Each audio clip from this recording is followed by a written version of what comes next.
Bismillahirrahmanirrahim. Nuhayyikum bitahiyyatil Islam wa tahiyyati ahlil jannah. Assalamualaikum warahmatullahi wabarakatuh. Waalaikumsalam warahmatullahi wabarakatuh.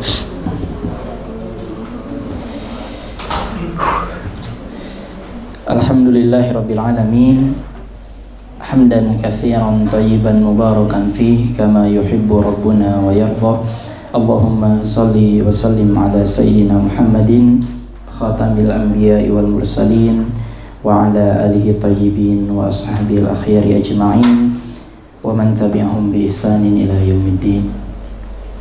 Rabbi shrah li sadri wa yassir li amri wahlul 'uqdatam min lisani yafqahu qawli. Allahumma anfa'na bima 'allamtana wa 'allimna ma yanfa'una wa zidna 'ilma.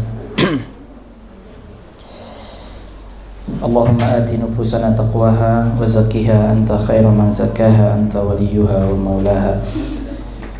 Amma ba'du. Ustaz dan saudara sekalian yang mudah-mudahan senantiasa diberkahi oleh Allah Subhanahu wa taala. Kaifa halukum? Alhamdulillah, kaifa antum ya Ustaz? Bi khairin walhamdulillah. Insyaallah. Ya, Ustaz dan saudara sekalian, pertama mari kita panjatkan puji dan syukur kita kehadirat Allah Subhanahu wa taala karena atas limpahan nikmat dan juga karunia-Nya pada kesempatan siang hari ini kita bisa sama-sama kembali hadir di salah satu taman-taman surga ya, yaitu di dalam majlis ilmu yang di dalamnya insyaallah dibacakan dan juga dibahas yang berkaitan dengan ayat-ayat Allah Subhanahu wa taala. Maka ini merupakan salah satu nikmat yang sangat besar ya bagi kita yang diberikan oleh Allah yang patut kita syukuri. Ya. Selanjutnya salawat dan salam semoga tercurah limpahkan kepada Nabi kita Nabi Muhammad SAW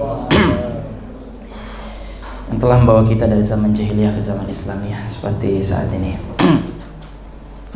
Ya, afan ya suaranya ya, tidak seperti biasanya gitu. Baik, Ustaz dan Ustaz sekalian yang rahmati Allah, tidak seperti biasanya ya.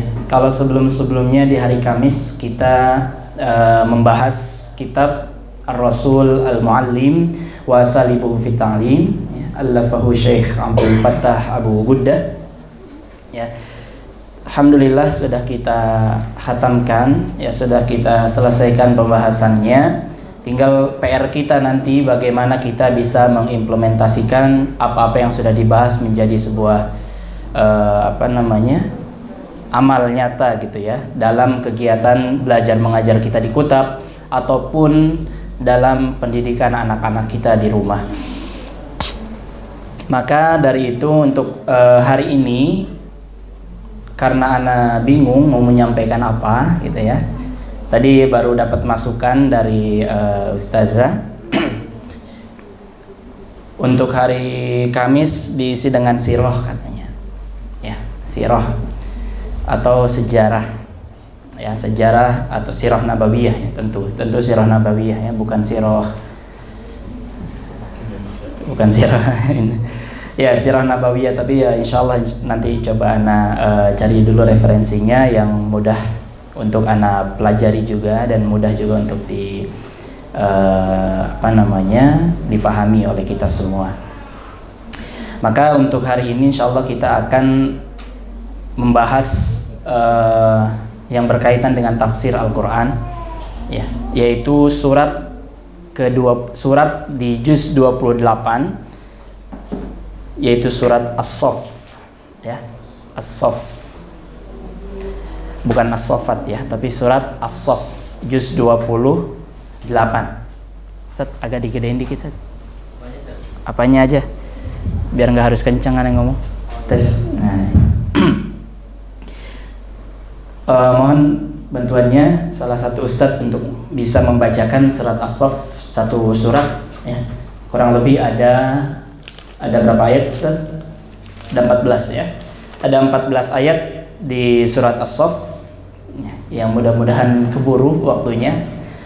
Jadi insyaallah nanti secara umum saja ya yang akan kita bahas tafsirnya secara umum ya, tapi catatan ana ini 1, 2, 3, 4, 5 halaman ya. Mudah-mudahan keburu ya. Baik, mohon Ustaz, udah lama anak gak dengar suara Ustaz Falah gitu ya. Mohon Ustaz Falah untuk membacakan surat As-Saff ya. Belum, emang kemarin anak kan gak hadir saat kemarin.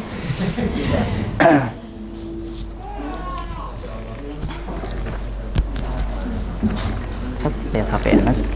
Oh ini. Sadayana weh. Sadayana satu enggak. أعوذ بالله من الشيطان الرجيم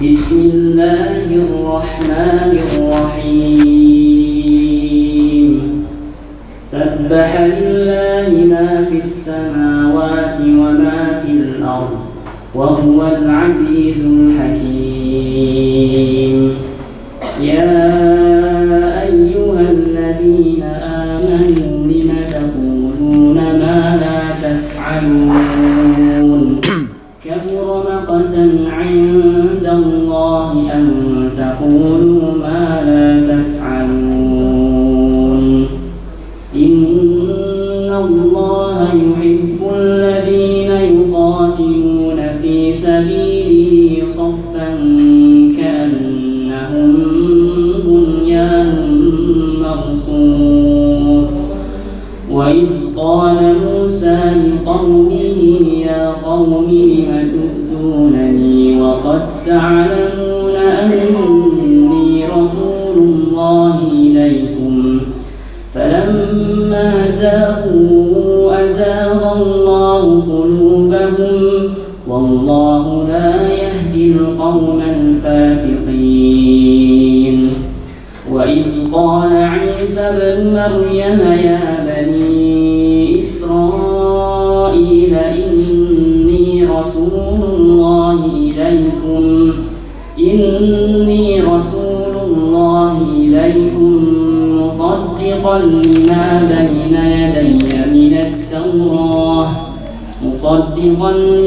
بين يدي من التوراة ومبشرا برسول يأتي من بعد اسمه أحمد فلما جاءهم بالبينات قالوا هذا سحر مبين ومن أظلم ممن افترى على الله الكذب وهو يدعى إلى الإسلام والله لا يهدي القوم الظالمين يريدون ليطفئوا نور الله بأفواههم والله متم نوره ولو كره الكافرون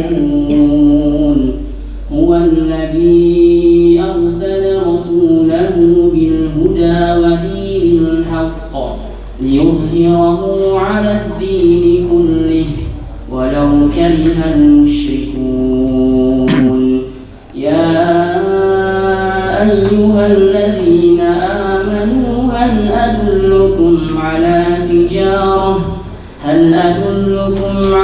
تجارة تنجيكم من عذاب أليم تؤمنون بالله ورسوله وتجاهدون في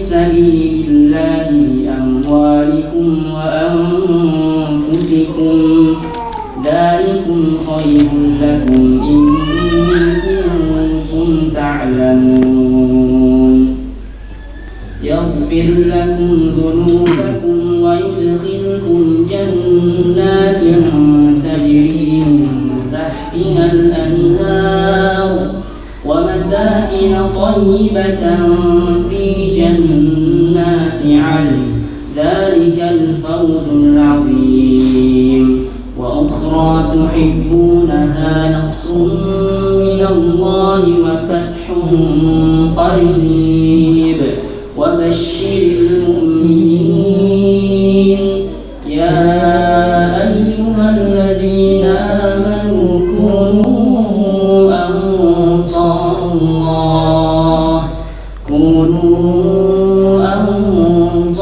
الله كما قال عيسى بن مريم للحواريين من أنصاري إلى الله قال الحواريون نحن أنصار الله فآمنت طائفة من بني إسرائيل وكفرت طائفة فأيدنا الذين آمنوا على عدوهم فأصبحوا ظاهرين. InsyaAllah. Allahumma arhamna bil Quran. Jazakumullah khair Ustaz Falah yang telah membacakan surat As-Saff. Mudah-mudahan yang membaca dan yang mendengarkan mendapatkan kebaikan yang berlipat di sisi Allah Subhanahu wa taala. Baik, Ustaz dan Ustazah sekalian yang dirahmati Allah, nabda ya, kita mulai pembahasan tadabbur surat As-Saff. Surat ini dinamakan dengan nama surat As-Saff yang berarti barisan ya. Berarti barisan. Tapi ada juga nama lain dari surat ini, yaitu Al-Hawariyyin ya. Ulama tafsir menyebutkan nama lain surat ini adalah Al-Hawariyyin ya. Karena memang biasanya sebuah surat dinamakan dengan satu nama itu mengambil satu kata yang di dalamnya, ataupun mengambil satu kata ya, yang kata tersebut tidak ada di surat yang lain ya. Misalnya surat ini ya, As-Saff, atau kemudian ada surat Al-Baqarah ya, atau dan surat-surat yang lainnya ya. Surat As-Saff. Tetapi juga salah satu ulama yang bernama Thahir bin Ashur, beliau menyebutkan nama lain, yaitu nama surat Isa bin Maryam. Tetapi pendapat ini tidak masyhur ya, dan juga tidak kuat ya, karena landasannya wallahu alam seperti apa. Thahir bin Ashur menyebutkan nama lainnya adalah Isa bin Maryam. Surat ini termasuk ke dalam surat Madaniyah ya. Madaniyah itu adalah surat yang diturunkan apa Ustaz? Turun di Madinah dan turun setelah hijrah ya. Tapi pendapat yang paling kuat, Madaniyah itu adalah surat yang diturunkan setelah Rasulullah SAW hijrah ke Madinah. Itu namanya surat Madaniyah. Baik. Ayat pertama Allah berfirman, Sabbaha lillahi ma fis samawati wa ma fil ard wa huwal azizul hakim. Ayat ini diawali dengan kata tasbih ya, dengan redaksi fi'il madhi ya. Di dalam Al-Quran ada beberapa surat yang diawali dengan lafaz tasbih, tetapi yang menarik ya, bentuknya berbeda-beda. Setidaknya ada 4 surat ya. Mohon dikoreksi Ustaz Falah atau yang lain kalau ada kesalahan ya. Ada 4 surat yang diawali dengan lafaz tasbih, yang itu bentuknya ada yang sama ya. Ada yang berbentuk fi'il madhi, ada yang berbentuk fi'il mudhari', ada yang berbentuk masdar, ada juga yang berbentuk fi'il amar. Contohnya fi'il madhi adalah surat ini, sabbaha ya. Sabbaha ini adalah fi'il madhi atau kata yang lampau, artinya telah bertasbih. Kalau dalam bahasa Inggrisnya past tense, betul Ustaz ya? Ya, simple past tense. Begitupun dengan surat Al-Hasyr ya. Surat Al-Hasyr diawali dengan kata sabbaha juga, yang artinya telah bertasbih Tapi kemudian di surat Al-Jumu'ah disebutkan dengan sighah ataupun dengan lafaz fi'lu al-mudhari', ya, atau fi'lun mudhari'. Ya, yusabbihu lillah, present tense gitu saja. Ya. Sedang bertasbih. Ya. Fi'il mudhari itu bermakna sedang atau akan, ya. Sedang dan akan. Ya. Kemudian juga disebut dengan lafaz masdar seperti di dalam surat Al-Isra. Subhana. Ya. Subhanalladzi asra bi'abdihi lailan minal masjidil haram ilal masjidil aqsa. Dan kemudian di dalam surat Al-A'la ditegaskan sabbihisma rabbikal a'la dengan fi'il amr. Ya, jadi semua redaksinya, semua wazannya itu ada. Ya, fi'il madhi, fi'il mudhari, masdar, fi'il amr. Ini menunjukkan bahwasannya lafaz tasbih ini terus-menerus dilantunkan. Tasbih ini terus-menerus diucapkan oleh siapa? Lillahi ma fis samawati wa ma fil ardh. Oleh semua yang ada di langit dan yang ada di bumi. Baik itu yang bernyawa ataupun yang tidak bernyawa. Baik itu yang berakal ataupun yang tidak berakal. Baik itu oleh makhluk hidup ataupun yang tidak hidup. Mereka senantiasa melafadzkan tasbihnya pada Allah Subhanahu wa taala. Karena memang lafaz tasbih ini memiliki keutamaan yang begitu luar biasa. Lafaz tasbih ini memiliki keutamaan yang sangat luar biasa.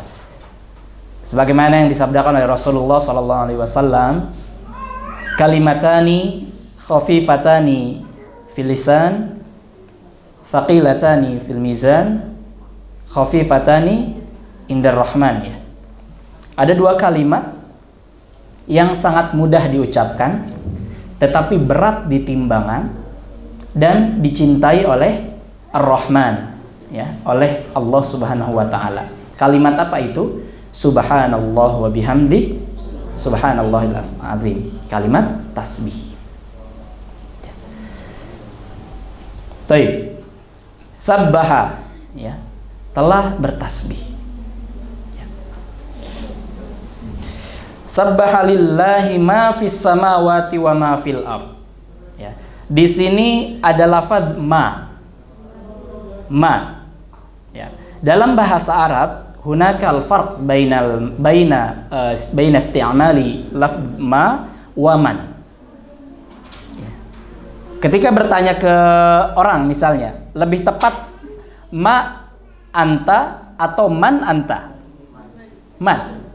Lebih tepat mas muka atau manis muka?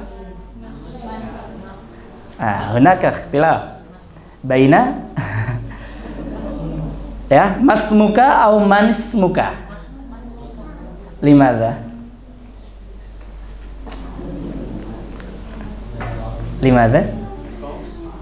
Ya. Tayyib. Ulama nahwu, ya, sebagian ulama nahwu atau yang masyhur dalam kalangan ilmu nahwu, ma ini digunakan untuk sesuatu yang atau li ghairin natiqin atau li al-jamadat, ya, sesuatu yang tidak bernyawa, sesuatu yang dia tidak hidup lah bahasa kitanya, bukan tidak hidup, afwan, lebih tepatnya sesuatu yang tidak berakal, itu lebih tepatnya. Ma itu untuk sesuatu yang tidak berakal, tetapi man itu untuk sesuatu yang berakal. Maka ketika kita bertanya siapa kamu, ketika yang dimaksudkan kamu ini adalah zatnya, orangnya, maka menggunakan man. Tapi ketika yang dimaksudkan adalah apa pekerjaanmu, maka yang digunakan adalah ma. Karena yang ditanyakan itu pekerjaan, bukan zat orangnya. Paham nggak? Siapa kamu? Saya manusia. Saya Irfan, ya, karena yang ditanyakan zatnya, orangnya. Tapi ketika bertanya siapa namamu atau apa namamu, Maka di dalam bahasa Arab lebih tepatnya masmuka, betul nggak? Bukan man ismuka, masmuka. Walaupun sah-sah saja sebenarnya, tetapi lebih tepatnya masmuka, karena yang ditanyakan itu isemnya. Isem ini dia tidak bernyawa, isem ini dia tidak berakal. Isem, nama. Masmuka, paham nggak sampai sini? Paham. Maka di sini disebutkan dengan lafaz ma untuk menunjukkan bahwasannya bukan hanya yang bernyawa, tetapi makhluk-makhluk yang kita anggap dia mati, tidak berbicara, tidak bernafas, tidak berakal, dan seterusnya, mereka pun bertasbih kepada Allah Subhanahu wa Ta'ala. Mereka pun punya rasa, ya. Sebagaimana yang disabdakan oleh Rasulullah SAW tentang Gunung Uhud, hadza jabalun yuhibbuna wa nuhibbuhu. Ya. Dia mencintai kami dan kami pun mencintai dia. Gunung punya rasa cinta. Artinya benda mati pun mempunyai rasa. Kemudian lihat bagaimana kisahnya pohon kurma yang menangis. Ya, pohon kurma yang menangis, pernah dengar kisahnya? Ya, ada kisahnya pohon kurma yang menangis ya. Ketika di zaman Rasulullah SAW. Kemudian juga misalnya Allah berfirman, wa inna minal hijarati lama yatafajjaru minhul anhar, wa inna minha lama yashaqqaqu fayakhruju minhul ma, wa inna minha lama yahbitu min khasyatillah. Yahbitu min khasyatillah. Ini menunjukkan bahwasanya batu pun dia mempunyai rasa. Tetapi kita tidak tahu bagaimana caranya mereka. Cara mereka bertasbih pun kita tidak tahu. Bahkan hadis yang dulu ditanyakan oleh Ustaz Ridwan, bahkan hewan di lautan pun bertasbih kepada Allah Subhanahu wa Ta'ala, kan? Ana lupa hadisnya. Ya, tapi hadisnya ada yang mendoakan untuk setiap para penuntut ilmu.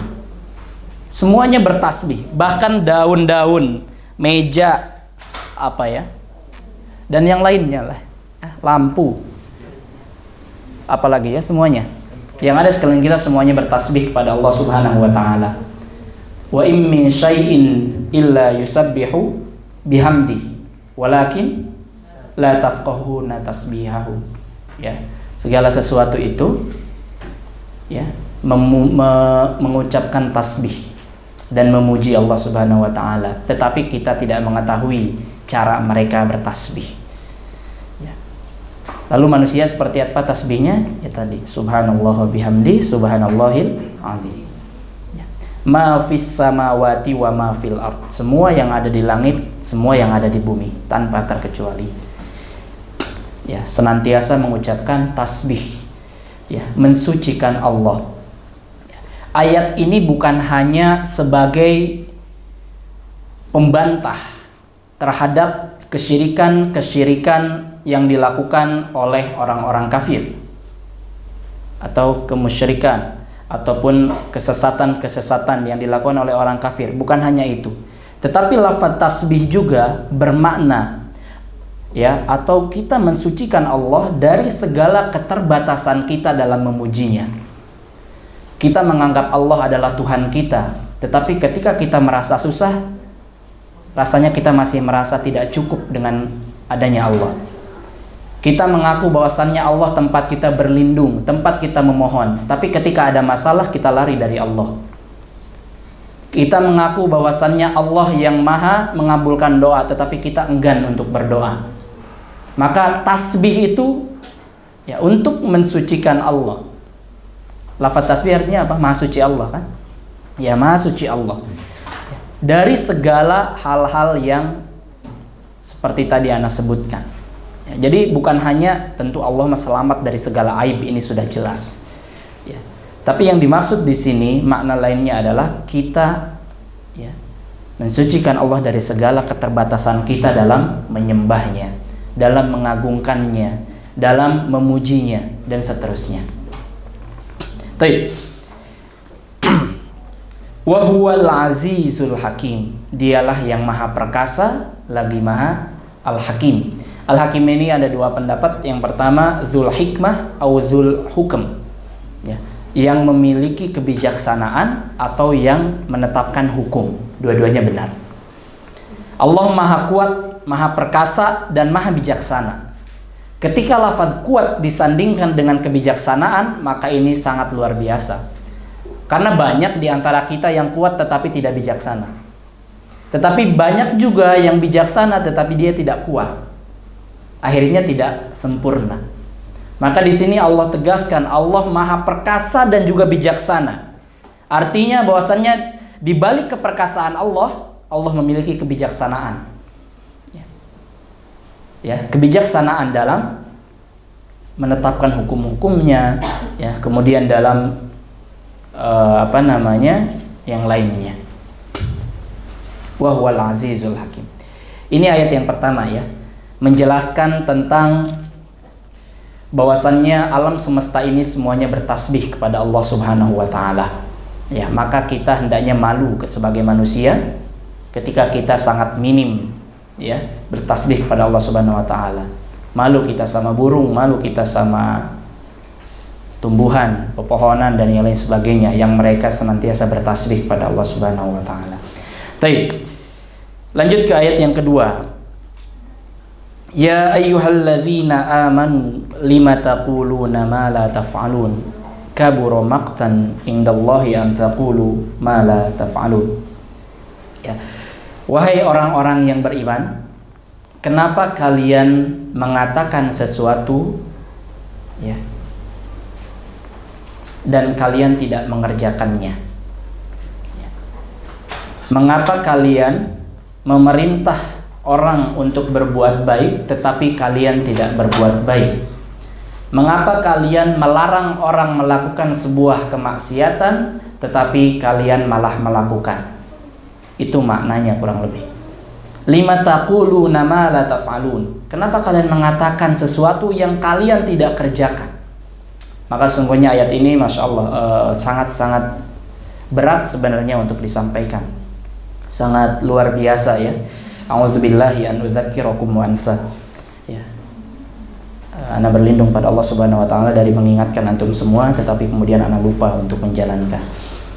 Baik. Ya. Jadi ayat ini sebenarnya sebuah nasihat untuk dai, untuk seorang ustadz, untuk kita sebagai pengajar, untuk kita sebagai pendidik yang senantiasa mengajarkan kebaikan kepada orang lain. Ya. Karena memang risiko ketika kita banyak bicara, kita perlu hati-hati. Ya. Jangan sampai apa-apa yang kita katakan tetapi tidak kita kerjakan. Ya. Karena ayat ini sababun nuzulnya, ya. Jadi ada beberapa dari para sahabat ketika itu mereka duduk, ya, berdiskusi, ya, berdiskusi dengan sahabat-sahabat yang lainnya. Kemudian ada yang mengatakan, seandainya kami tahu amalan apa yang paling utama, tentu kami akan kerjakan. Maka kemudian turunlah surat ini. Jadi surat As-Saff ini diantara surat yang turun sekaligus satu surat. Ya, karena ada beberapa surat yang lain turunnya seperti misalnya surat Al-Alaq. Pertama kali turun ayat 1 sampai 5. Kemudian turun dulu surat-surat ayat-ayat yang lain, ya, kemudian baru surat Al-Alaq lagi. Artinya terpisah. Satu surat itu ada surat yang terpisah-pisah. Apalagi Al-Baqarah, ya. Al-Baqarah itu terpisah-pisah turunnya. Nah, surat As-Saff ini diturunkan sekaligus satu surat, ya. Kemudian Rasulullah SAW membacakan surat ini, ya, dari awal sampai akhir. Nah, di dalam surat ini ada perintah jihad. Ya, tadi sahabat bilang, kalau kami mengetahui amalan apa yang paling utama, maka kami akan melakukan. Kemudian Rasulullah bacakan surat ini yang mana di dalamnya ada perintah jihad. Ya ayyuhalladzina amanu hal adullukum ala tijaratin tunjikum min adzabin alim tu'minuna billahi wa rasulihi wa tujahiduna fi sabilillah. Ya. Maka kemudian ada di antara mereka yang tidak melakukannya. Maka kemudian turunlah surat ini. Ini sabab nuzulnya, ya. Sabab nuzulnya seperti ini. Baik. Jadi ayat ini mengingatkan dan menegaskan kepada kita pentingnya konsistensi antara perkataan dan juga perbuatan. Ya, pentingnya kesamaan ya antara perkataan dan juga perbuatan. Baik. Karena apa? Kemudian di ayat selanjutnya lihat, kaburo maktan, sangat dimurkai oleh Allah Subhanahu wa taala. Sangat dibenci oleh Allah Subhanahu wa taala ketika kalian mengatakan sesuatu tetapi kalian tidak mengerjakannya. Ya. Ini seperti nazar ya, seperti nazar misalnya nanti saya kalau sudah punya uang mau sedekah misalnya, tetapi ketika kita punya uang kita tidak sedekah, itu masuk ke dalam ayat ini. Ya, begitupun kita sebagai guru, kita meminta anak-anak untuk memperbaiki adabnya. Adabnya harus baik, tetapi kita tidak perbaiki adab kita, maka na'udzubillah, itu pun termasuk di dalam kandungan dari ayat ini. Lihat bagaimana para sahabat ya, begitu luar biasanya mereka dalam menyikapi ayat ini. Ya. Misalnya Umar bin Khattab ya, Umar bin Khattab beliau tidak selesai menghafal Al-Quran. Tetapi lihat apa yang dilakukan Umar bin Khattab sehingga beliau tidak selesai dalam menghafal Al-Quran, karena tidak lanjut ke hafalan selanjutnya sebelum dia mengamalkan apa yang dia baca dan dia hafalkan. Jadi ketika kita misalnya tidak hafal Al-Quran atau tidak mau menghafal Al-Quran, kemudian menjadikan dalih Umar bin Khattab tidak hafal Quran menjadi alasan kita, maka tidak tepat juga. Karena Umar bin Khattab itu tidak hafal Quran karena beliau selalu mengamalkan setiap ayat. Ya, tidak lanjut ke ayat selanjutnya sebelum beliau betul-betul mengamalkan ayat yang dia baca dan yang dia hafalkan. Itu yang dilakukan oleh Umar bin Khattab. Saking tidak maunya mengatakan sesuatu tetapi dia tidak mengerjakannya. Kita kenal juga seorang ulama masyhur, Imam Hasan Al-Basri. Suatu ketika beliau didatangi oleh para budak. Kemudian mereka request meminta Hasan Al-Basri berkhutbah dengan tema memerdekakan budak. Memerdekakan budak. Kemudian di Jumat pertama Imam Al-Basri mengiyakan. Kemudian di Jumat pertama Imam Hasan Al-Basri khatib tetapi tidak menyampaikan tema tentang memerdekakan budak. Di Jumat kedua sama, temanya masih tema yang lain. Baru kemudian di Jumat ketiga menyampaikan tentang keutamaan memerdekakan budak. Maka kemudian para budak tadi menyampaikan terima kasih kepada Imam Hasan Al-Basri bahwasannya sudah menyampaikan tentang keutamaan memerdekakan budak. Tetapi kemudian mereka bertanya, wahai Imam, tetapi mengapa baru sekarang disampaikan? Ya, baru sekarang di Jumat ketiga disampaikan ya tentang materi ini. Kemudian kata Imam Hasan Al-Basri bahwasannya yang intinya ya cukup panjang percakapannya. Yang intinya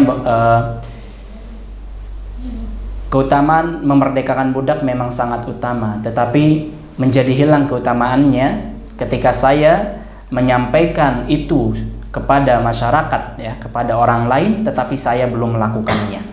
Maka seperti yang kau tahu, saya harus menabung terlebih dahulu, kemudian saya bisa memerdekakan budak, dan baru saya menyampaikan materi tentang keutamaan memerdekakan budak. Luar biasa ya. Jadi intinya Imam Hasan Al-Basri tidak mau berkhutbah menyampaikan sesuatu yang dia belum lakukan. Maka kemudian Imam Hasan Al-Basri tadi memerdekakan budak dulu, nabung dulu, kemudian merdekain budak, ya baru kemudian menyampaikan materi tentang itu. Oke, kita visualisasi ya. Budak zaman dahulu itu memerdekakan satu budak itu sama dengan membayar dengan 10 unta. Satu unta harganya berapa? Anggaplah kurang lebih 30 sampai 40 juta. Berarti kalau 10 unta berapa ratus juta? 300 atau 400 juta. Coba lihat. Ya, banyak atau sedikit? Ya, banyak. Insya Allah ya. Luar biasa sekali. Tapi yang menjadi garis bawah di sini adalah bagaimana seorang ulama begitu khawatir dia ketika menyampaikan sesuatu, ya, yang kemudian dia tidak kerjakan. Ya, maka ini betul-betul menjadi tazkirah ya bagi kita semua, bagi sebagai seorang pendidik, ya, kita sering menyampaikan nasihat kepada anak-anak kita sering mengingatkan mereka untuk berbuat kebaikan, untuk memperbaiki adabnya dan seterusnya. Maka hakikatnya nasihat tersebut itu adalah untuk kita. Begitupun Ana sekarang duduk di sini. Hakikatnya apa yang Ana sampaikan itu adalah nasihat untuk diri Ana pribadi. Yang mudah-mudahan kemudian antum bisa mengambil manfaat dari nasihat tersebut. Ya, ayat ini semakna dengan ayat yang lain di dalam surat apa nanti tafadhol disebutkan, atamuruna an-nasa bil birri wa tansawna anfusakum. Kalian memerintahkan kebaikan tetapi kalian melupakan diri kalian. Maka kita hendaknya jangan seperti lilin yang mampu menyinari sekitar tetapi membakar diri sendiri. Ya. Ada di dalam hadis disebutkan, ya, ada seorang dai yang kemudian dimasukkan ke dalam neraka. Hadisnya sahih, diriwayatkan oleh Imam Bukhari wa Muslim. Ya, Ana jelaskan secara maknanya saja. Ada seorang dai, ya, seorang yuja'u rajul, ya, didatangkan seseorang, ya. Ini maksudnya adalah seorang dai yang dia senantiasa mengajak kebaikan dan melarang terhadap kemungkaran-kemungkaran. Tapi kemudian dia dimasukkan ke dalam neraka. Kemudian usus-ususnya keluar berceceran. Ya, kemudian dia diputar-putar sebagaimana penggilingan himar, unta ataupun keledai. Ya, jadi diputar-putar sehingga penduduk neraka heboh. Penduduk neraka heboh. Mereka pun mendatangi orang tersebut. Kenapa kamu? Masya'nuk. Ya. Apa yang terjadi denganmu? Bukankah kamu di dunia selalu mengajarkan kami akan kebaikan dan mengajarkan kami untuk meninggalkan kemungkaran? Kata orang tersebut, benar. Tetapi aku memerintahkan, ketika aku memerintahkan kebaikan, walam ati, tetapi aku tidak melakukannya. Dan ketika aku melarang kalian untuk berbuat maksiat, ati, ya, aku melakukannya. Maka kemudian dia dihukum seperti itu. Wal'iyadzubillah. Ya. Maka betul-betul ini ayat ini hendaknya menjadi pegangan bagi kita semua sebagai seorang pendidik, sebagai seorang dai, sebagai seorang ustadz, sebagai seorang siapapun. Hendaknya ayat ini menjadi pegangan untuk konsistensi antara perkataan dan juga perbuatan. Kabura maqtan, ya, ditegaskan lagi di ayat ketiga kan, Allah sangat murka, Allah sangat benci terhadap hal tersebut, ya, terhadap hal tersebut. Baik, lanjut ya. Ini sudah jam segini baru 3 ayat, masya Allah. Tidak apa-apa ya. Baik, nuwasil ayat keempat. Innallaha yuhibbul ladzina yuqatiluna fi sabilihi shaffa ka'annahum bunyanum marsus. Sesungguhnya Allah mencintai, ya, menarik di sini. Di ayat sebelumnya menjelaskan Allah murka, tetapi di ayat selanjutnya Allah menyatakan Allah mencintai. Ini berarti hunaka targhib wa tarhib. Ya, metode keberapa tuh? Ya, ada motivasi, ada juga ancaman. Ya, karena emang ini metode Quran juga. Yang dilakukan oleh Rasulullah itu adalah metode Al-Quran. Dalam Al-Quran disebutkan, lihat, kita sering mendapati ayat ketika berbicara tentang balasan bagi orang kafir, setelahnya dijelaskan balasan bagi orang mukmin. Sering ya, ada ayat-ayat Al-Quran yang seperti itu, bersanding gitu. Ini yang Allah nggak suka, selanjutnya ini yang Allah suka. Maka kita diberi akal untuk memilih mana yang harus kita lakukan. Ya. Innallaha yuhibbul ladzina yuqatilun. Allah mencintai orang-orang yang berperang di jalan Allah. Fi sabili. Di sini artinya apa? Orang-orang yang berperang di jalannya. Apakah ini mengindikasikan bahwasannya Allah memerintahkan kita untuk saling membunuh? Atau untuk saling menumpahkan darah? Kenapa di sini yuqatilun bukan yujahidun? Kenapa? Kenapa? Ada yang tahu? Ya, innallaha yuhibbul ladzina yuqatilun. Ya. Ayat ini menggunakan redaksi yuqatilun. Ya, bukan yaqtulun. Ya. Hunakal farq ya bainal qatl wal muqatalah. Ya. Yaqtulun dengan yuqatilun itu berbeda. Kalau yaqtulun membunuh. Tapi ketika yuqatilun ini ala wazn fa'ala yufa'il, yang artinya ada saling. Fa'il. Fa'ala yufa'ilu, berarti yuqatilun. Artinya apa? Memerangi itu berarti bukan hanya pihak kita yang memerangi, tetapi ada juga pihak lain yang memerangi kita. Karena memang dalam Islam kita dilarang untuk membunuh, menumpahkan darah. Ya, bahkan lihat tahapan-tahapan perang. Kita dakwahi dulu kan, nggak ujuk-ujuk kita datang ke suatu tempat merangin, tidak. Ya, dakwahi dulu, kemudian ya buat perjanjian. Kalau mereka menolak dan memilih berperang, lu jual, gue beli, baru gitu. Betul nggak? Itu dalam Islam. Bahkan ketika perang pun ada tuntunan-tuntunannya. Tidak boleh membunuh anak-anak, wanita, pepohonan dan yang lain sebagainya. Ya.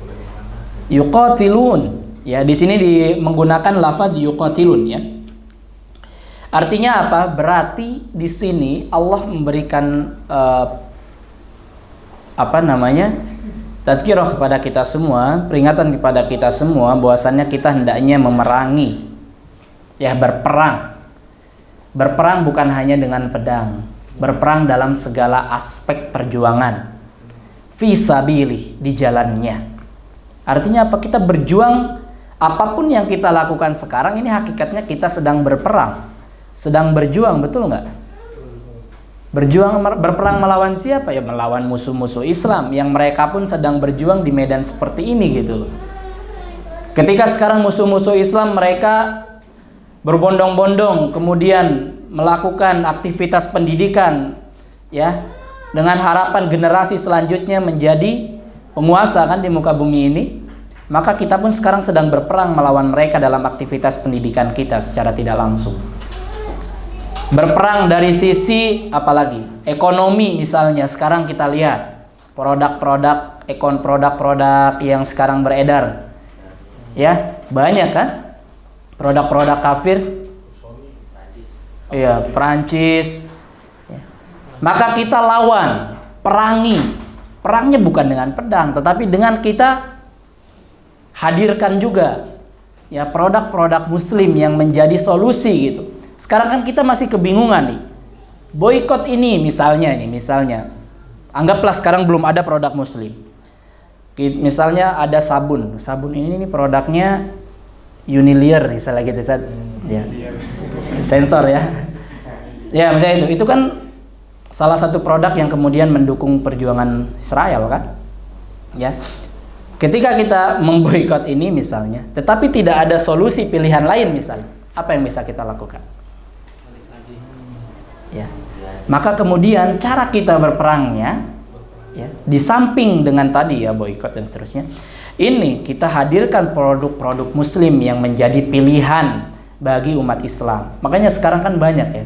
Sekarang tuh di luar tuh ada tuh untuk pembersih apa itu kan? Namanya apa tadi? Anzof ya. Anzof. Insyaallah. Anzof itu nazif, anzof ala wazn ini ya. Tafdil ya. Paling bersih gitu kan? Itu di situ. Kemudian juga ada produk-produk muslim lainnya. Ya. Extra food ya atau apa-apalah itu ya. Jadi gitu. Maksud perintah memerangi di sini itu bukan hanya dengan pedang. Maka di sini selanjutnya dikatakan fisabilih, di jalannya.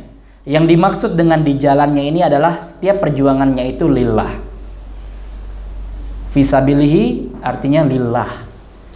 Ya, di jalan Allah. Maka segala sesuatu yang lillah maka hakikatnya dia berjuang di jalan Allah. Maka sebelumnya Anda sampaikan di kajian beberapa pekan yang lalu, kita sekarang di sini terlihatnya berjuang di jalan Allah, tetapi itu sama sekali tidak bernilai ketika niat kita tidak lillah. Pernah ya Anda sampaikan itu. Maka yang dimaksud dengan di jalan Allah itu ketika segala aktivitasnya yang ada di dalamnya itu dilandaskan atas lillahi ta'ala. fi sabili.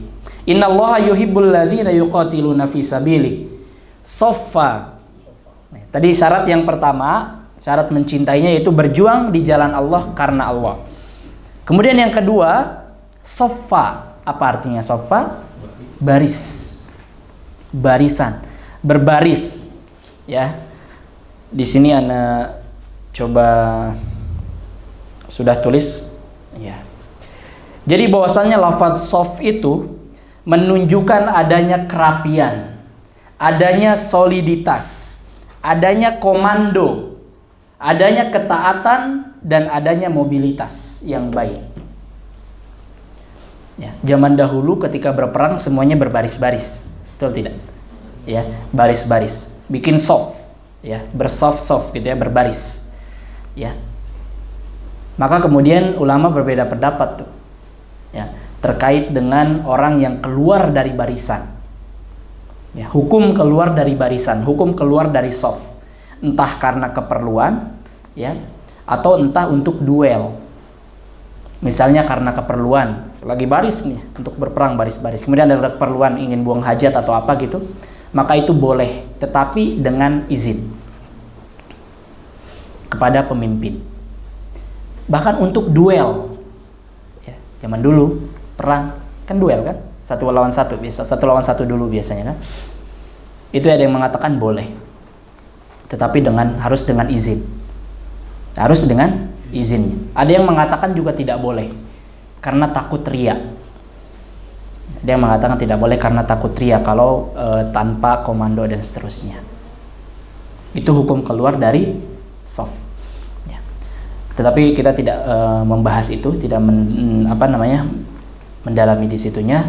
Yang ingin ditegaskan di sini bahwasannya soft, adanya kerapian, rapi, solid, soliditas.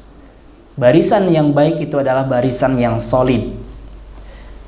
Adanya kemudian komando, harus ada pemimpin. Bahkan ketika kita dua orang harus ditunjuk satu pemimpin kan. Harus ada komando dari satu pemimpin dan kemudian ada mobilitas. Dan ini semua sudah dilatih. Allah sudah sediakan fasilitasnya untuk umat Islam untuk melatih barisan yang baik tadi. Melalui apa? Melalui sholat. Di dalam sholat lihat, sebelum sholat diingatkan sawu sufufakum, harus rapi, rapat, rapi. Ya. Kemudian juga ada satu pemimpin doang dalam sholat, tidak boleh ada dua kan?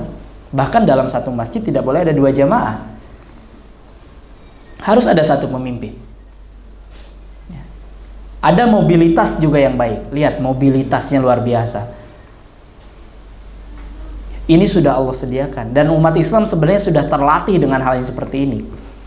Umat Islam yang taat tentunya. Lihat saja di Masjidil Haram, kita pernah lihat nggak? Ya, kita pernah lihat mungkin di TV atau di media atau dimanapun. Jumlah manusia yang sangat banyak di Masjidil Haram, jutaan.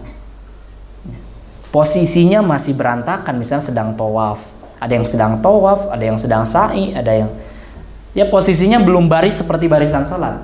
Tetapi kemudian dikumandangkan azan, kumandangkan iqamah, qad qamatis shalah. Dalam hitungan detik semua sudah berbaris rapi. Adanya mobilitas yang tinggi.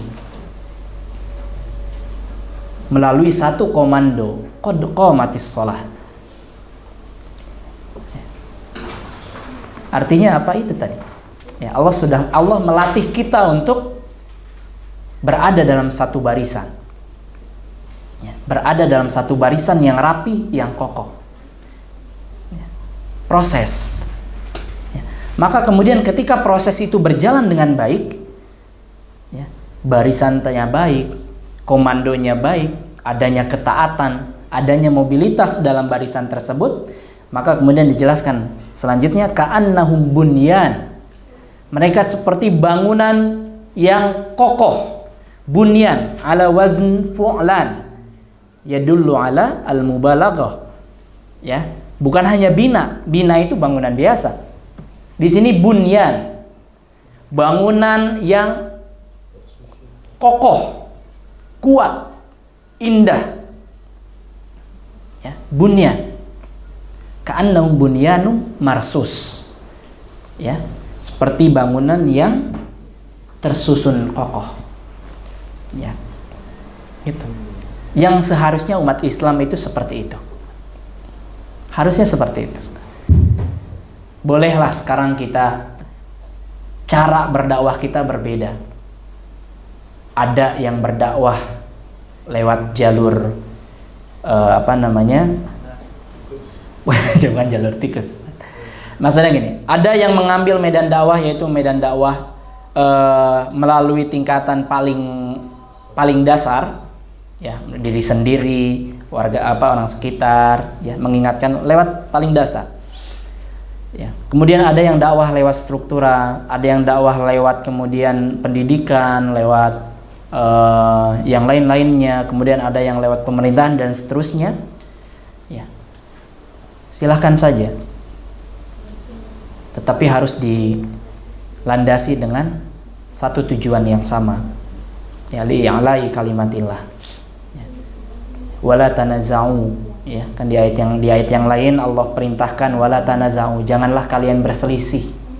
Fatafshalu, kalau kalian berselisih kalian akan fatafshalu. Al-fashal, fashal artinya gagal, ya. Kalian akan gagal. Ya, mungkin sekarang umat Islam masih belum berhasil, belum kembali berjaya, bisa jadi karena di antara internal umat Islamnya sendiri masih banyak yang berselisih. Masih banyak yang menganggap ini kelompok gue paling benar, lu salah. Ya. Padahal seandainya, padahal sebenarnya tidak boleh mengatakan seandainya. Kalau misalnya, sama aja sebenarnya. Harusnya gitu ya. Ya.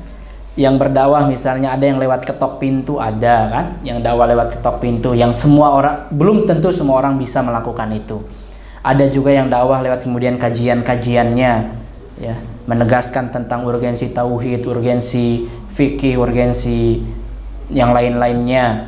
Kemudian ada juga yang berdakwah lewat pendidikannya, dengan sistem pendidikannya. Tujuannya semuanya sama. Seandainya semua, nggak apa-apa lah ya. Seandainya semuanya bersatu, ya, saling menjalankan tugasnya di medan-medan jihad masing-masing, maka insya Allah Islam itu akan bangkit. Ya. Faktanya sekarang belum bangkit karena tadi banyaknya perselisihan, sangat banyak perselisihan. Ya, luar biasa. Ya, naudzubillah. Maka di sini Allah menyukai orang yang berjuang di jalannya sofa, ya, harus berbaris gitu loh, harus berada dalam satu barisan, dalam satu bendera, ya, berada dalam satu kesatuan, ya, jangan berselisih. Banyak ayat-ayat yang menjelaskan tentang jangan berselisih kan, ya, mudah-mudahan Allah menyatukan, ya, hati-hati kita, hati umat Islam, ya, sehingga mereka bisa bersatu, ya, dalam menjalankan setiap syariat Allah Subhanahu wa taala. Baik, ya, ini ayat yang keempat, ya. Ayat yang keempat ini menunjukkan pentingnya kesatuan, ya, pentingnya persatuan umat Islam, ya. Secara umum, ini umat Islam konteks yang lebih besar. Kalau kita ambil ke dalam konteks kutab, ya, ke dalam konteks kutab, maka ini menjadi sangat penting juga. Seandainya terus, ya, ya, kutab dengan segala karakter orang-orang yang berbeda-beda, ya kan, dengan segala latar belakang yang berbeda-beda, maka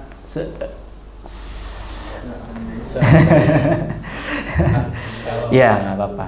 Seandainya di sini bukan bermaksud penyesalan, ya. Yang tidak boleh kan penyesalan, ya. Seandainya tadi nggak ngelakuin ini gitu, bukan. Tapi seandainya di sini hanya ini saja, bukan untuk penyesalan.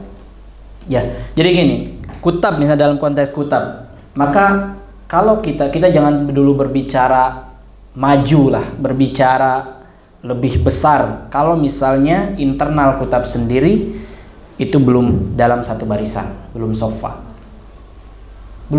belum seperti bunyanun marsus, belum.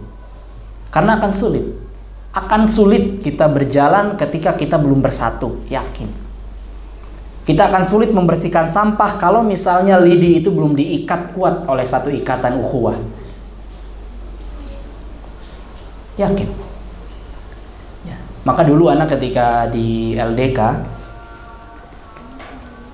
program pertama yang dilakukan kita lokakarya. Kita pergi ke satu tempat di luar Jakarta, menghirup udara segar, ya, di samping kita raker ya, menghirup udara segar. Kemudian dibuat kegiatan yang mana di situ untuk menyatukan hati anggota, menyatukan hati anggota, saling mengenal, ya, saling memahami, dekat lah, udah nggak ada sekat istilahnya gitu. Maka setelah itu pulang ke Jakarta, memulai kegiatan, dan itu jauh lebih mudah. Dan kita pun alhamdulillah melakukan hal itu saja. Kita ke mana biasanya kan? Keluar. Itu penting. Bahkan kalau boleh usul, ya, ada Ustazah hari ini ya, ada Ustaz Lukman. Itu perlu. Ana rasa sangat perlu kita pergi keluar. Karena kita tuh akan dekat ketika safar, yakin. Ketika tidur bareng. Saat tidur bareng tuh maksudnya dalam satu tempat. Ustaz. Iya, gitu. Maksudnya apa? Untuk menyatukan hati-hati kita, untuk menyatukan yang berbeda gitu loh. Yang tadinya nggak kenal jadi kenal, yang tadinya ya udah kenal makin dekat, dan seterusnya. Sehingga ketika kita menjalankan setiap program-program kita akan mudah, insya Allah, ketika kita saling dekat satu sama lain, saling mengerti satu sama lain. Yaitu, ya, jadi PR yang pertama itu memang soft ini, membuat sebuah barisan yang kokoh, yang kuat, yang rapih, yang solid, dengan mobilitas yang tinggi. Baik, itu yang keempat ya, makna secara umum. Wah, sudah 1 jam ini gimana ya? Sudah start ya. Mohon izin sampai 3:30 ya. Mohon izin sampai 3:30, sih ada waktu 20 menit, mudah-mudahan bisa terkejar. Ana coba ringkas saja pembahasannya. Ayat yang kelima, Allah berbicara tentang kaum Bani Israel. Ayat yang kelima dan keenam berbicara tentang kaum Bani Israel. Ya. Kemaksiatan atau ketidaktaatan kaum Bani Israel kepada nabi-nabi mereka. Ya. Seakan-akan Allah ingin mengatakan, wahai orang-orang yang beriman, kalian jangan seperti kaum Bani Israel yang tidak taat kepada nabi-nabi mereka, kepada pemimpin-pemimpin mereka. Ya. Wa idh qala Musa liqaumihi ya qaumi lima tu'dzunani wa qad ta'lamuna anni rasulullah ilaikum. Musa berkata kepada kaumnya, wahai kaumku, kenapa kalian menyakitiku? Ya. Padahal kalian mengetahui bahwasannya aku adalah utusan Allah. Falamma zagu azagallahu qulubahum. Maka ketika mereka berpaling dari kebenaran, Allah memalingkan hati mereka. Wallahu la yahdil qaumal fasikin, dan Allah tidak memberikan petunjuk kepada orang-orang yang fasik. Nabi Musa berkata, wahai kaumku, kenapa kau menyakitiku? Ya. Disebutkan bahwasannya nabi yang jumlahnya banyak, yang sangat banyak, itu tuh banyak, sebagian besarnya diutus dari dan untuk Bani Israel. Ya. Jadi paling banyak nabi itu diutus dari kaum Bani Israel dan untuk Bani Israel. Dan nabi terakhir untuk Bani Israel itu adalah Nabi Isa alaihissalam. Nabi Musa adalah nabi yang diutus untuk Bani Israel, kaum Bani Israel. Tapi di sini Musa mengatakan kepada kaumnya, wahai kaumku, kenapa engkau menyakitiku? Ini bukan bentuk curhat ya, tetapi ungkapan langsung kepada kaumnya. Kenapa engkau menyakitiku? Padahal engkau tahu aku ini utusan Allah gitu. Ya, kita tahu, lihat Bani Israel ini luar biasa menyakiti Musa. Ketika diperintahkan untuk jihad, apa yang dikatakan oleh kaum Bani Israel? Fadhhab anta wa rabbuka qatila inna hahuna qa'idun. Pergi aja ente sama Tuhan ente. Kita duduk di sini nunggu. Yang lakukan Bani Israel. Kemudian lihat ketika lari dari kejaran Bani Israel, dari kejaran kaum Firaun, pasukan Firaun. Mereka dihadapkan, di depan ada lautan, di belakang ada pasukan Bani Israel. Apa yang dikatakan oleh pasukan Firaun? Apa yang dikatakan oleh Bani Israel? Inna lamudrakun. Ya. wah kita udah pasti ketangkep nih. Bohong ente Musa. Katanya Allah akan nyelamatin. Katanya kita akan selamat dari kejaran ini. Ini depan lautan, belakang pasukan Fir'aun. Kita pasti kena nih. Inna lamudrakun. Kemudian apa jawaban Musa? Qala kalla inna rabbi gimana sih? Sayahdin. Inna ma'iya rabbi sayahdin. Sesungguhnya Allah bersamaku dan dia akan memberikan jalan keluar. Maka kemudian dibelah kan? Dibelah laut itu, kemudian dibukakan jalan. Selamat tuh Bani Israel. Udah selamat masih bikin kesel juga itu kan? Malah kemudian bikin sesembahan yang lain dan seterusnya kan? Itu Bani Israel tuh, tabiatnya begitu tuh. Nggak taat pada pemimpinnya. Sekilas. Makanya kenapa Allah murka kepada mereka? Karena mereka tuh tahu, tapi mereka nggak ngelakuin gitu. Ta'lamun, mereka tuh tahu. Makanya di dalam surat Al-Fatihah, ghairil maghdubi alaihim. Yang dimaksud di sini siapa? Yahudi. Para ulama tafsir menafsirkan Yahudi, Bani Israel. Ya. Atau kemudian lihat dulu syariat di dalam itu mandi barang itu boleh kan? Ya, syariat dulu syariat sebelumnya itu boleh mandi barang. Nah, Nabi Musa difitnah oleh Bani Israel, dia punya penyakit baros, penyakit kulit. Ya, karena Nabi Musa itu pemalu ya, sangat pemalu, dia tidak mau mandi bareng. Nabi Musa nggak mau mandi bareng, sehingga kemudian Bani Israel memfitnah dia, wah nggak mau mandi bareng karena punya penyakit kulit nih. Songong kan ya, punya penyakit kulit gitu. Maka kemudian suatu ketika Nabi Musa mandi, ya, kemudian meletakkan bajunya di atas batu.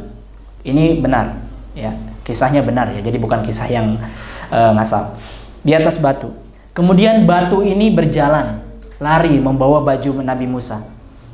Kemudian Nabi Musa mengatakan, ya Hajar, thawbi gitu ya, bajuku.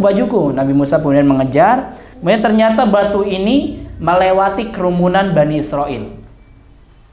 Ya, Nabi Musa mengejar kemudian lewat. Akhirnya Bani Israel ngelihat, oh ternyata Nabi Musa tidak punya penyakit kulit. Ya, tubuhnya sangat sempurna untuk membantah fitnah tadi. Ya, coba itu.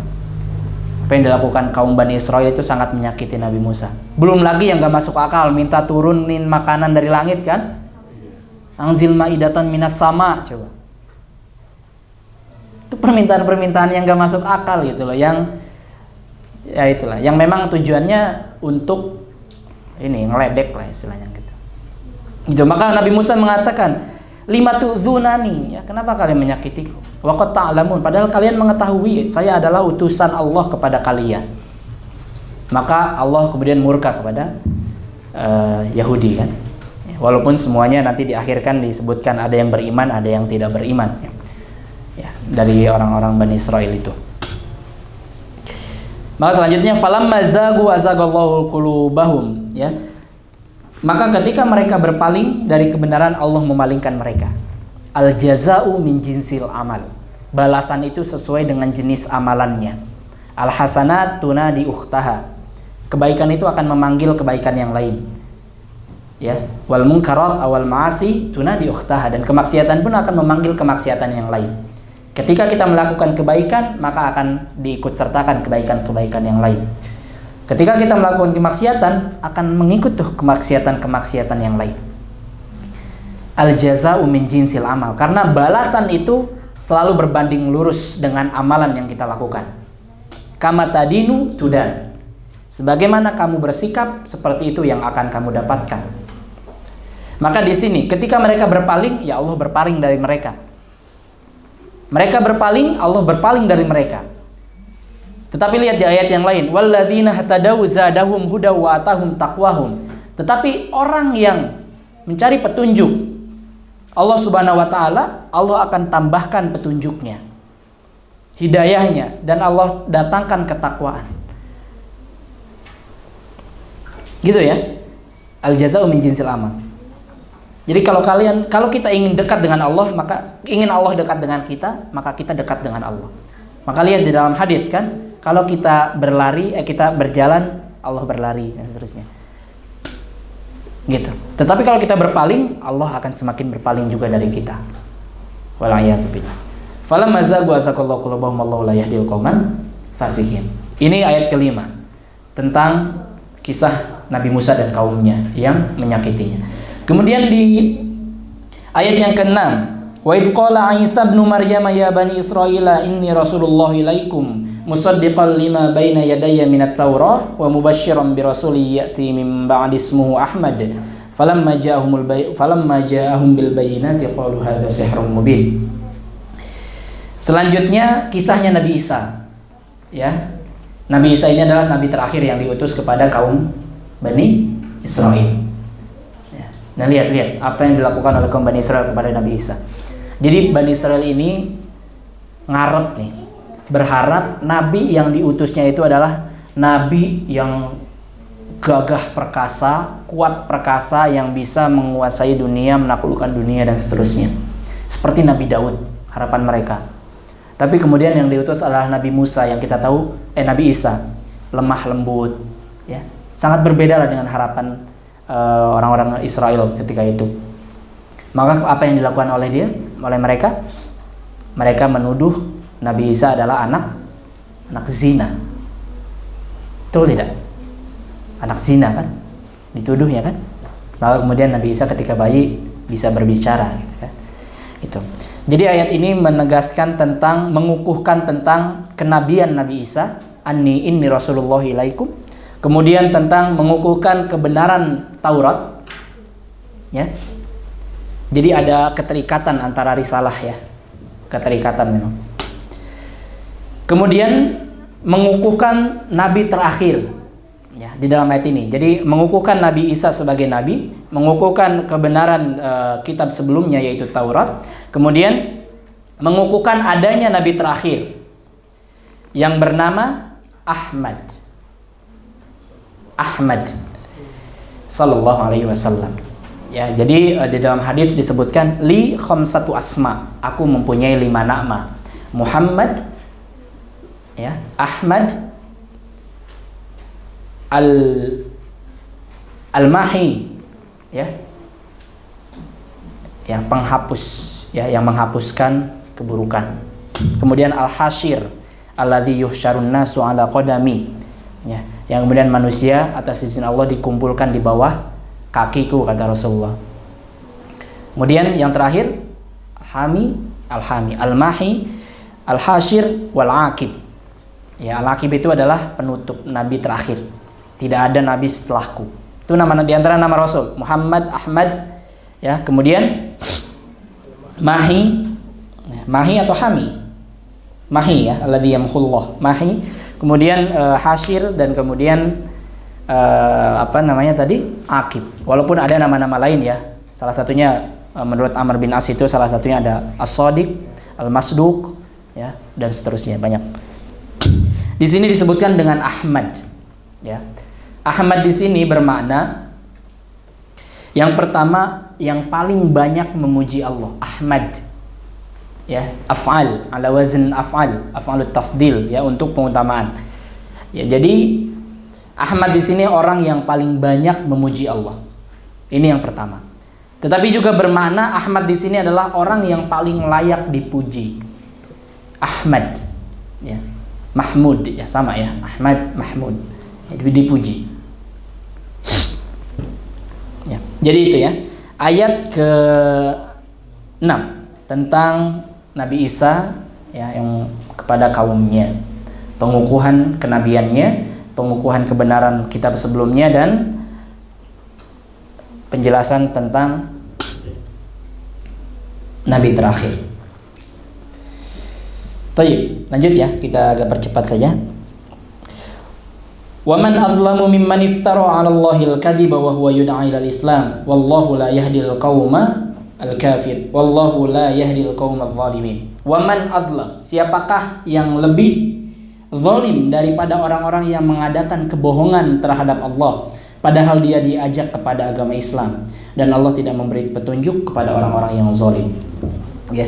Yang dimaksud dengan adlam, waman adlamu di sini, ya, para ulama tafsir sebagian besar mengatakan ini adalah orang-orang Yahudi. Ya, orang-orang Yahudi, karena mereka berdusta pada Allah Subhanahu wa taala. Mereka mengetahui tentang kenabian, ya, tetapi mereka tidak mau mentaati. Ini adalah salah satu bentuk kedustaan kepada Allah Subhanahu wa taala. Baik, ayat yang ke-8. Yuriduna liyutfi'u nurallahi biafwahihim wallahu mutimmu nurihi walau karihal kafirun. Mereka ingin memadamkan cahaya Allah, tetapi Allah senantiasa menyempurnakan cahayanya walaupun orang-orang kafir tidak menyukainya. Ini tabiat musuh-musuh Islam seperti ini.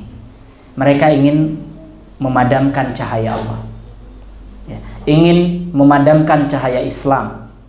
Ya. Para ulama menyamakan antara cahaya Allah itu seperti cahaya matahari. Ya. Jadi sangat tidak mungkin bagaimana memadamkan cahaya matahari dengan mulut mereka. Mau ditiup gitu, mulutnya aja nggak nyampe ke matahari gitu ya. Biafai. Maka itu sesuatu yang tidak mungkin. Ya. Mereka terus berusaha, ya, emang tabiat musuh Islam seperti itu. Mereka akan terus berusaha memadamkan cahaya Allah di muka bumi, tetapi tidak akan pernah bisa. Karena Allah senantiasa menyempurnakan cahaya Allah. Kita lihat sekarang kan, di Eropa nih, setiap hari ada orang yang masuk Islam.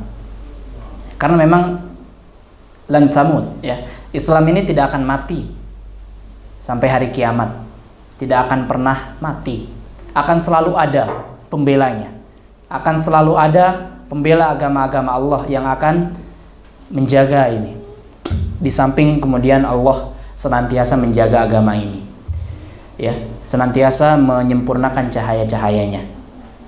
Karena Islam tidak akan pernah padam, gitu ya. Hancur di timur, muncul di barat. Hancur di barat, muncul di timur, dan seterusnya. Ya. Lihat bagaimana cara-cara orang-orang kafir dalam memusuhi Islam, ya, menghina, ya, Al-Quran. Lagi ramai kemarin ya, Al-Quran diinjak, dibakar, membuat karikatur Nabi, ya, kemudian membuat yang lainnya lah, penghinaan yang lainnya. Seperti itu. Ini tabiat. Ayat ke-8 menjelaskan tentang tabiat musuh-musuh Islam yang mereka akan selalu berusaha untuk memadamkan cahaya Allah. Ya, karena mereka tidak akan pernah ridho, ya. Walan tardo angkal yahudu walan nasara hatta tattabi'a millatahum. Ya. Baik, ayat yang ke-9. Huwallazi arsala rasulahu bil huda wa dinil haqq liyudhhirahu 'ala dini kullihi walau karihal musyrikun. Dialah Allah yang mengutus rasulnya bil huda atau bil ilm an-nafi' wal amal as-salih.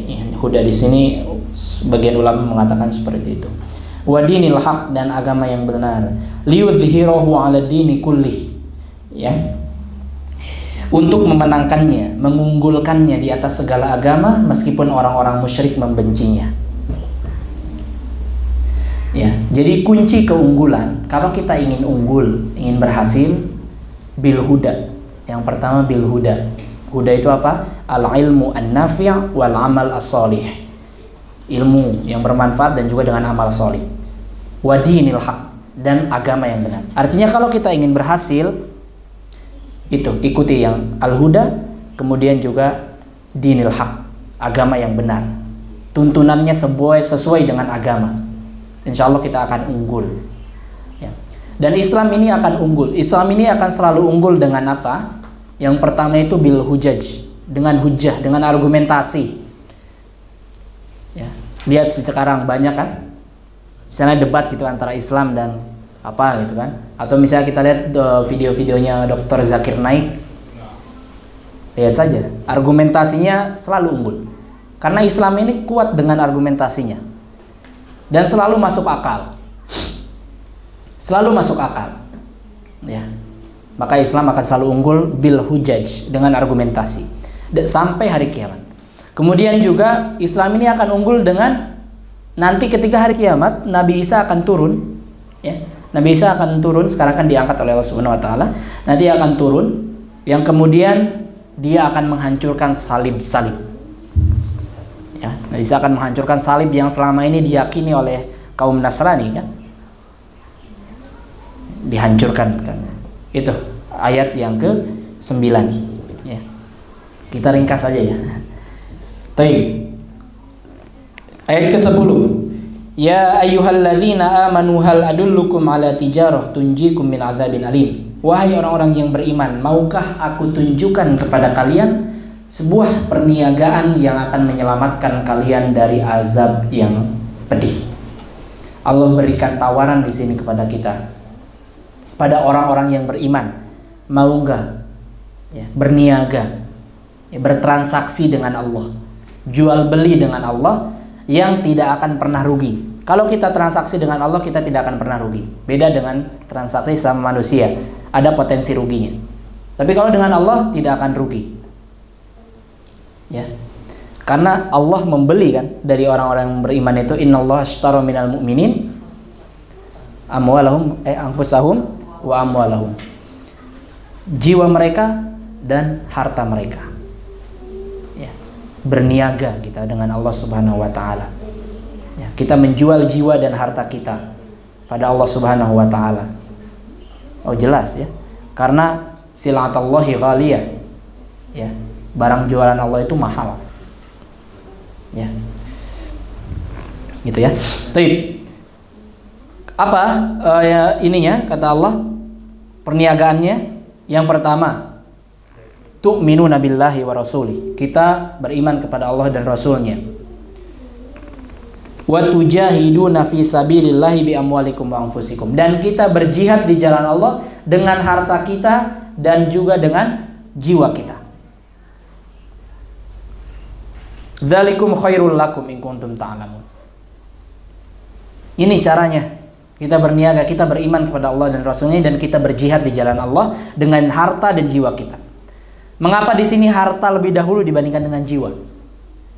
Dan hampir di setiap ayat yang berbicara tentang jihad itu mendahulukan harta dibandingkan dengan jiwa. Mengapa? Kenapa? Ada yang bisa bantu jawab? Karena memang yang paling bisa dilakukan oleh setiap manusia itu adalah jihad dengan harta. Dengan harta. Kalau dengan jiwa belum tentu semuanya bisa. Bahkan orang yang punya uang pun belum tentu bisa berjihad dengan jiwanya. Tapi ketika dengan harta, itu akan lebih memungkinkan kita untuk berjihad kepada Allah Subhanahu wa taala. Maka berjihad dengan jiwa, dengan harta itu didahulukan dibandingkan dengan berjihad dengan jiwa. Ya, walaupun tentu yang paling utama itu jihad dengan jiwa kita. Ya, karena ketika kita berjihad dan menjual jiwa dan harta kita untuk Allah, kita menganggap bahwasannya jiwa dan harta kita itu tidak apa-apanya dibandingkan dengan kekuasaan Allah. Gitu. Makanya balasan orang yang berjihad itu tidak kecil. Ya. Gitu ya. Ini yang alasannya mengapa didahulukan harta dulu daripada jihad ya.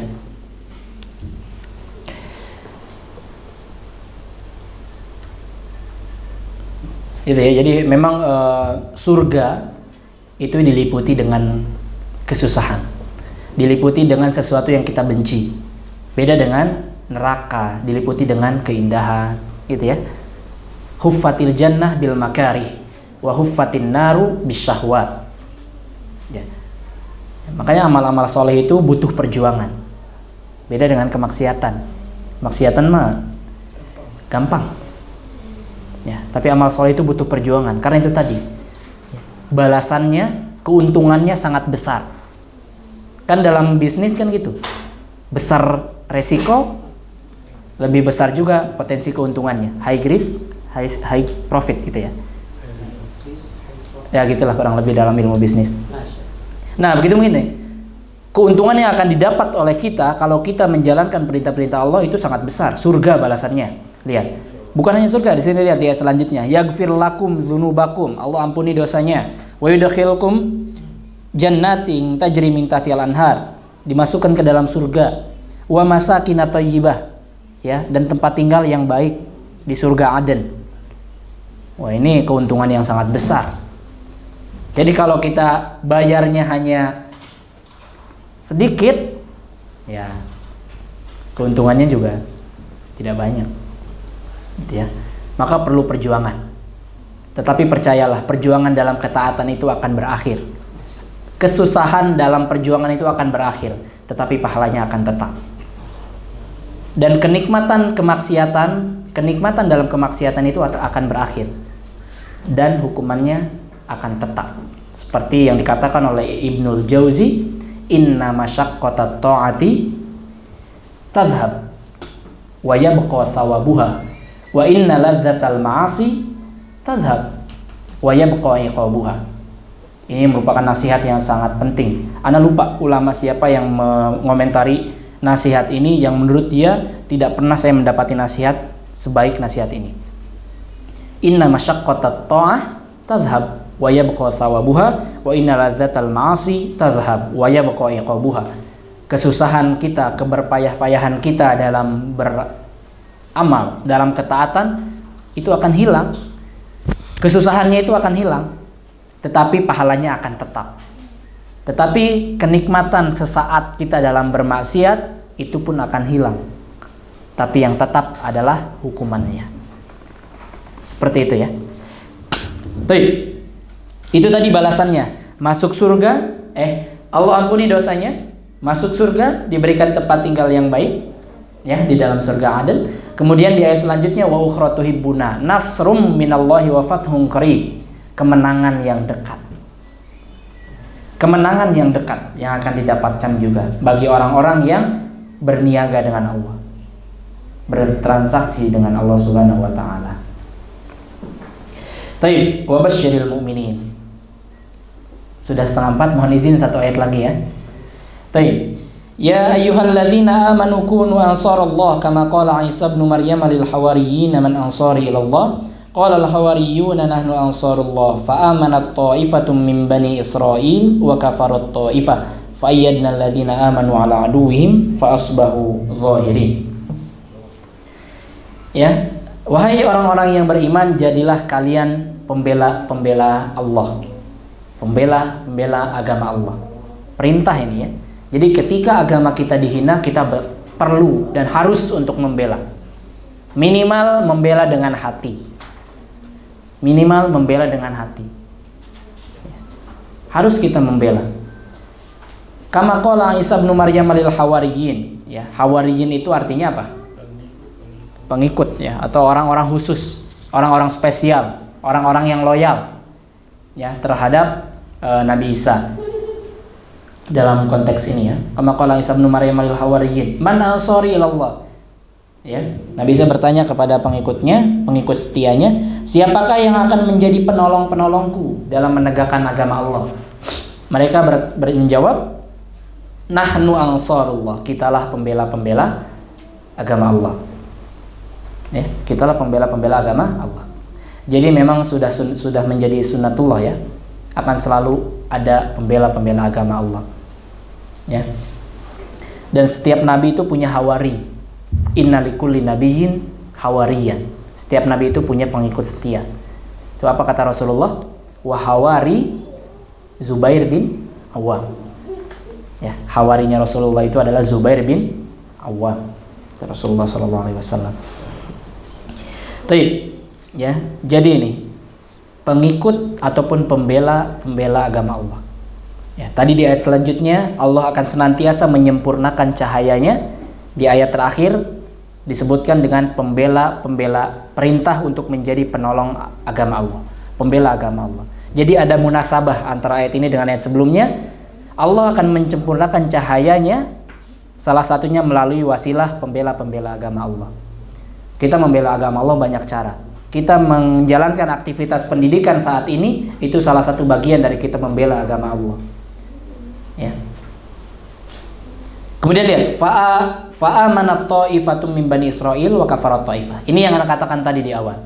Jadi ada yang beriman, ada juga yang kufur dari kalangan Bani Israil itu. Ya. Ahli tafsir menyebutkan ada 3 golongan dari mereka, dari Bani Israil yang kufur itu. 3 jenis. Ya, setelah Nabi Isa diangkat itu ada 3 jenis golongan mereka. Jenis kekufuran di dalam Bani Israil. Yang pertama, mengatakan bahwasannya Allah itu adalah Isa. Innallaha huwal Masihu ibnu Maryam.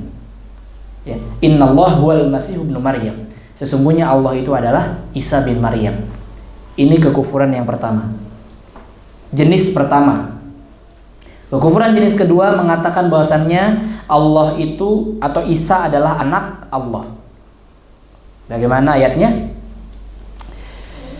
Wa qalat takhadzar rahmanu walada. Gimana?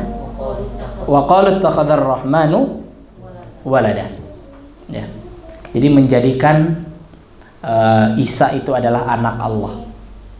Kemudian yang terakhir kekufurannya, jenis kekufurannya adalah Allah itu 3. Innallaha tsalitsu tsalatsa.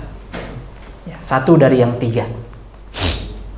Ya, jadi setelah Nabi Isa diangkat, kekufuran Bani Israel itu ada 3 jenis tadi. Allah itu Isa, Isa adalah anak Allah, Allah adalah satu dari yang 3. Padahal secara logika ini aja udah saling bertolak belakang. Yang pertama bilang Allah adalah Isa, yang kedua Isa anak Allah. Jadi Isa anak Isa, gimana? Bener nggak? Kan ini udah saling bertolak belakang ya. Ya itulah. Ya seperti itu kekufuran mereka. Tapi Ustaz dan Ustazah sekalian yang dirahmati Allah, ya ini mungkin ya yang bisa disampaikan berkaitan dengan tafsir surat As-Saff. Memang waktunya 1 jam, bahkan 1 jam setengah kurang ya, untuk pembahasan 14 ayat secara mendetail. Tapi tidak apa-apa, ini sebagai gambaran umum saja. Tapi yang tadi banyak ditekankan memang di ayat yang ke-1 sampai ayat yang ke-4 ya, berkaitan dengan konsistensi kita sebagai seorang pendidik antara perkataan dan perbuatan, dan kemudian yang selanjutnya pentingnya kita bersatu dan solid dalam jamaah ya, agar kita kuat. Secara ringkas Anda sampaikan setidaknya ada 7 kandungan dari surat As-Saff ini. Yang pertama, tasbihnya alam semesta ya. Kemudian yang kedua, perintah untuk konsisten dan komitmen antara perkataan dan juga perbuatan ya. Kemudian yang ketiga, maksiat Bani Israel kepada Nabi Musa dan juga Nabi Isa. Yang keempat, tabiat musuh-musuh Islam. Yang kelima, peran Rasul dan Da'i dalam menyebarkan risalah. Yang keenam, keutamaan jihad. Yang ketujuh, eksistensi para pembela agama Allah ya, yang tak akan pernah mati atau akan selalu ada. Jadi secara ringkas seperti ini surat As-Saff ini. Ya mohon maaf kalau tidak maksimal ya dalam penyampaian karena diburu-buru waktu. Ya mudah-mudahan di lain kesempatan kita bisa membahas lebih mendetail ya setiap ayat-ayatnya yang berkaitan dengan surat As-Saff ya. Mengapa Anda memilih surat As-Saff? Ya, mengapa Anda memilih surat As-Saff? Karena itu tadi, Anda ingin menekankan karena ini masih berkaitan dengan metode Rasul ya, metode yang dia Rasul Muallim. Karena di ayat kedua, ayat ketiga, ayat keempat ini penting bagi kita sebagai seorang pendidik ya. Penting bagi kita sebagai seorang pendidik, pegangan ya. Tapi mungkin ini Ustaz dan Ustaz sekalian dirahmati Allah, mudah-mudahan apa yang disampaikan bisa bermanfaat ya bagi anak pribadi dan juga bagi Ustaz dan Ustaz sekalian. Mohon maaf apabila ada kekurangan dalam penyampaian, dalam sikap dan yang lainnya, mohon dibukakan pintu maaf. Mohon maaf juga waktunya agak mundur ya, agak bertambah ini ya, sampai jam 3:30 Jazakumullah khairan katsira ala husni ihtimamikum wastima'ikum. Hadanallahu wa iyyakum ajma'in. Assalamualaikum warahmatullahi wabarakatuh.